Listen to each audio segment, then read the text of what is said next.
Janvier. Maternité de l'hôpital municipal numéro 3. Dehors, il fait -20 °C.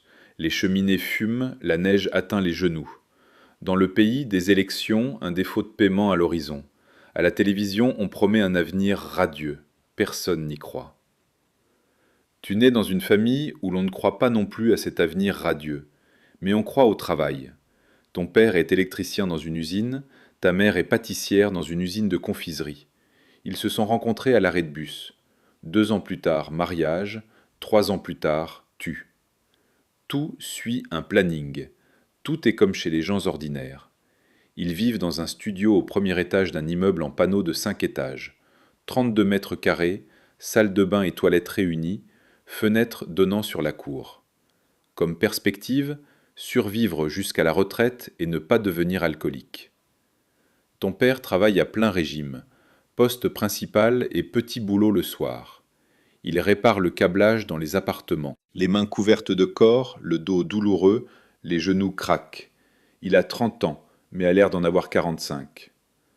Ta mère travaille de 6 heures du matin à 15 heures, puis elle court te chercher à la crèche, puis elle cuisine, fait la lessive, nettoie. Elle n'a pas de hobby, pas d'amis, pas de jours de repos. Elle a toi et un prêt immobilier.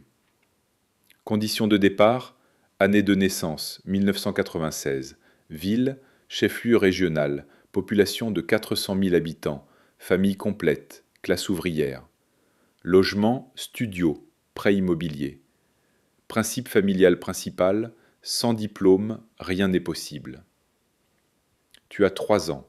Matin typique. Ta mère réchauffe la bouillie. Ton père est déjà parti à l'usine. Dehors, le vent hurle. Tu es assis devant la télévision.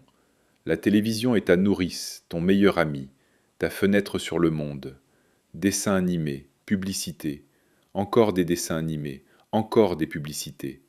Tu ne fais pas la différence. Tu aimes tout ce qui bouge et parle, mais surtout les publicités. Colorées, bruyantes, joyeuses. Les gens sourient, tout brille, tout le monde est heureux. Tu apprends les slogans publicitaires avant même les poèmes de la garderie. Tu as 5 ans. Garderie, groupe des plus grands. Tu es un enfant ordinaire, ni timide, ni turbulent. Tu aimes dessiner, mais tu n'es pas un talent. Tu aimes courir, mais tu n'es pas sportif. Rien de spécial. Chaque soir, tes parents répètent la même chose. Apprends, aie fort, obtiens un diplôme, trouve un emploi décent. Pas comme nous, pas à l'usine, pas avec les mains, avec la tête. Tu ne comprends pas pourquoi travailler avec les mains est mauvais, mais tu as 5 ans, tu ne discutes pas. Tu as 8 ans, deuxième année scolaire. Un samedi, ta mère t'emmène au centre commercial pour acheter une veste pour l'hiver. Journée ordinaire, trajet ordinaire, mais dans le hall du centre commercial, agitation. Caméra, lumière, gens avec des talkie-walkie, casting. On tourne une publicité pour un yaourt pour la chaîne locale. Il faut un garçon de 7 à 9 ans, souriant, naturel. Ta mère s'arrête, lit l'annonce. Tu tires sur sa main. Tu veux aller à l'escalator ? Elle dit attends. Elle t'inscrit au hasard, par ennui, pendant qu'elle attend son ami. On t'emmène dans un coin, on te place devant la caméra. La réalisatrice, une dame avec des lunettes, te demande de sourire. Tu souris. Elle te demande de rire. Tu ris. Elle te demande de dire maman, achète-moi ce yaourt. Tu le dis. Naturellement, joyeusement, comme si tu avais fait ça toute ta vie. La dame aux lunettes lève un sourcil, chuchote quelque chose à son assistant. On te prend. Journée de tournage la semaine prochaine. Studio au 3e étage d'un quelconque centre d'affaires. On te maquille, on te poudre le visage, on te coiffe, on règle la lumière. Des lampes énormes qui font très chaud. La caméra est réelle, professionnelle, sur un trépied. La réalisatrice donne le signal. Action! Tu prends le pot de yaourt, en prends une cuillerée, tu souris. C'est bon. Encore une fois. Encore. D'un autre angle. Encore. 4 heures. Tu n'es pas ennuyé? Pour la première fois de ta vie, tu es vraiment intéressé. Honoraire, 5000 roubles. Ta mère n'y croit pas. C'est son salaire pour une semaine. Un mois plus tard, tu te vois à la télévision. 15 secondes. Toi, le yaourt, le sourire. Les voisins le savent. Ta grand-mère appelle depuis une autre ville. Tes camarades de classe t'indiquent du doigt. C'est toi. Tu ressens quelque chose que tu n'as jamais ressenti auparavant. Tu as été vu. Ni ta maman, ni ta maîtresse. Toute la ville. 15 secondes, mais cela suffit. Quelque chose s'allume en toi et ne s'éteint plus jamais. Premier tournage à la caméra. Âge 8 ans. Durée de la publicité 15 secondes. Honoraire 5000 roubles. Salaire mensuel de ta mère 20 000 roubles. Nombre de personnes qui t'ont vu à la télévision, inconnu, mais pour toi c'est le monde entier. Ta mère dit « Bon, tu t'es amusé, maintenant au devoir ». Tu as 10 ans, 4e année. Tu apprends moyennement, des notes moyennes, des bonnes notes, parfois une excellente note en éducation physique. Les enseignants disent « capable mais paresseux ». Ton père dit « si tu continues comme ça, tu iras travailler à l'usine comme moi, compris ?» Tu comprends, mais tu penses à autre chose, à la caméra, à la lumière, à cette sensation quand tout le monde te regarde. Tu commences à participer à des représentations, concerts scolaires, matinées, KVN. Tu es drôle, tu es léger, tu sais tenir le public. La professeure de littérature dit « tu devrais aller au théâtre ». Ta mère dit « quel théâtre ? Va dans l'ingénierie, là-bas le salaire est bon ». Tu as 13 ans, 7e année. Tu as ton premier ordinateur, vieux, assemblé par ton père à partir de pièces provenant de l'usine. L'écran scintille. L'unité centrale ronronne comme un tracteur. Mais il fonctionne, et il y a Internet. Tu ouvres YouTube. 2009, c'est le début du YouTube russe. Les premiers let's players, les premiers critiqueurs, les premiers vlogueurs. Des garçons ordinaires, pas des acteurs, pas des présentateurs télé, juste des gens avec une caméra et un sens de l'humour. Et ils sont payés pour ça. Tu les regardes et tu penses « je suis meilleur qu'eux, j'ai déjà été dans une publicité, je sais me tenir devant une caméra, pourquoi pas moi ?» L'idée n'est pas encore formée, mais la graine est déjà plantée. Tu as 15 ans, 9e année, tu épargnes de l'argent, tu économises sur les repas. Au lieu de la cantine, tu prends un sandwich à la maison. Tu travailles pendant l'été. Tu distribues des prospectus près du métro. 3000 roubles par semaine. À l'automne, tu as accumulé 12 000. Tu achètes un appareil photo. Un petit appareil numérique abordable avec fonction vidéo. La qualité est terrible. L'autofocus rate. Dans une faible lumière, l'image devient une bouillie de pixels, mais il filme et cela suffit. Tu sens la caméra dans tes mains et te rappelles ce jour au centre commercial. Lumière, objectif, mots, action.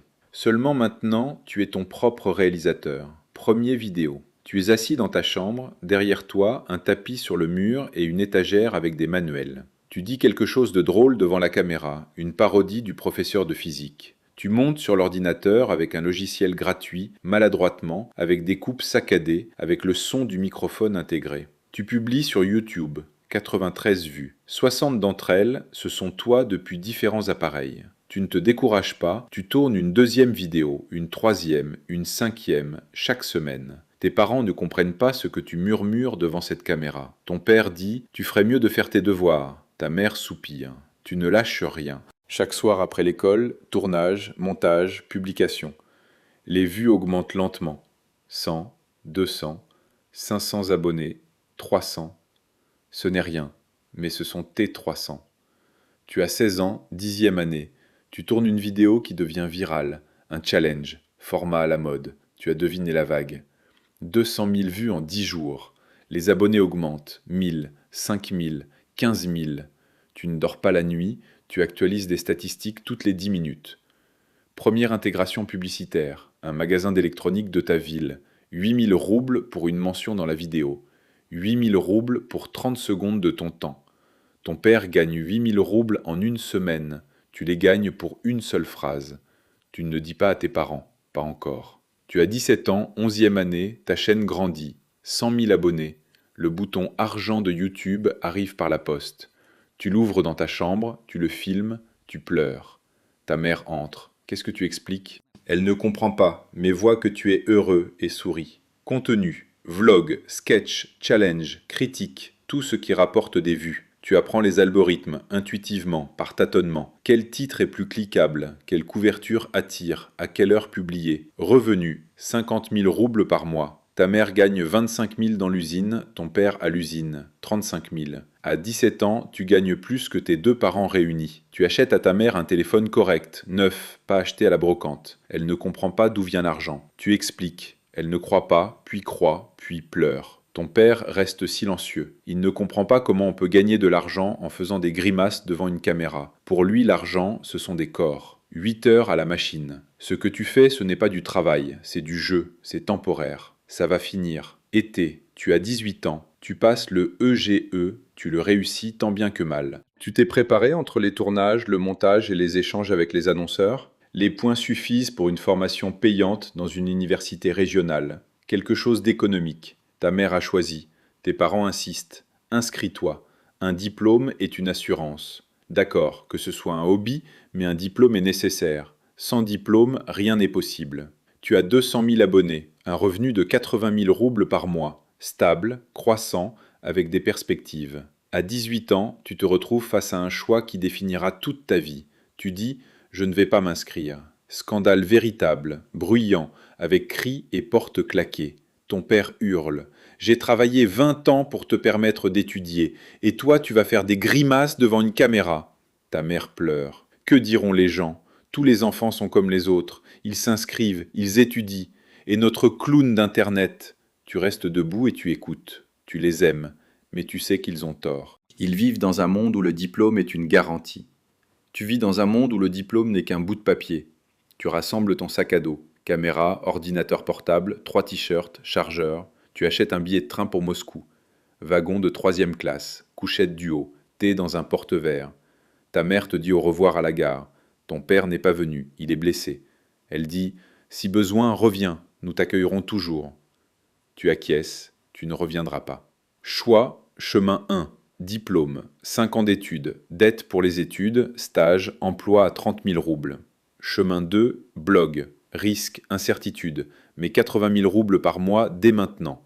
Statistique, 90% des blogueurs abandonnent la première année. Tu fais partie des 10 restants. Automne, Moscou. Tu loues une chambre en banlieue avec 2 autres comme toi. Des garçons avec des chaînes, des rêves, sans diplôme. C'est étroit, bruyant, sale, mais c'est Moscou. Ici, les annonceurs, les collaborations, les soirées, les productions.